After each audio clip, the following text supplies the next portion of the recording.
இந்த சிறுதானியங்கள்ல வந்து முதலாவதா வந்து திணையில இருந்து தொடங்குவோம்.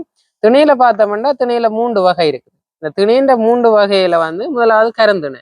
இந்த திணையில வந்து திணப்புலங்காத்துல இருந்து முருகன்ற பாடல்கள்ல கூட இருக்கு. இந்த 3 வகையான திணையில இந்த கருந்திணை, செந்திணை, வெண்திணை என்றது வந்து எங்கள்கிட்ட இருக்கு. ஆனா இதை விட இன்னும் 2 வகை, அது மொத்தமா 5 வகை திணை இருக்குன்னு சொல்றாங்க.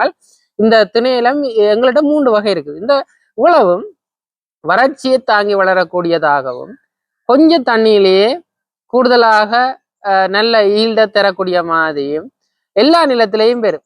எல்லாமே கருந்தின வெண்டின செந்தின கூட எங்கெங்க எடுத்ததுன்றதுக்கான ஒரு கதைகள் இருக்குது.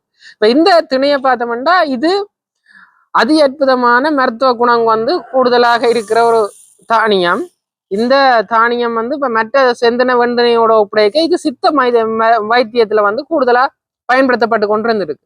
இது 72 நாள்ல வந்துருவார். 72 நாள்ல வந்துருவார். 15 நாள்ல நாத்து போட்டு பிடிங்கி நட்டமண்டா சரி. அப்படி இல்லைன்னா நேரடி விதைப்பு மூலமும் வந்து ஆக்கள் விதைக்கணும். விதைச்சு எடுக்கிற வளமையும் இருக்குது. ஆனா இது வந்து ஒரு 72 நாள்ல வரக்கூடியது. இதுல இருக்கிற ஒரு பிரச்சனை என்னன்னா, குருவி தினக்குருவி வந்து சாப்பிட்றதுனாலதான் வந்து இதுக்கு வந்து பிரச்சனை இருக்கக்கூடிய, மற்றபடி வந்து எந்தவித ஒரு பிரச்சனையும் இல்லாத ஒரு தானியம். அதே மாதிரி மற்றவர் இருக்கிறாருன்னா செந்தினையை பார்த்தோம்னா இவரும் அதே மாதிரி தான் 72 நாள்ல வரக்கூடிய ஆள் தான். அடுத்த வெண்டினையும் வந்து அதே மாதிரி 72 நாள்ல வரக்கூடிய ஆள். அப்ப வெண்டினை, செந்தினை, கருந்திணை என்ற 3 திணைகள் வந்து இந்த திணையில இருக்கு. நன்றி.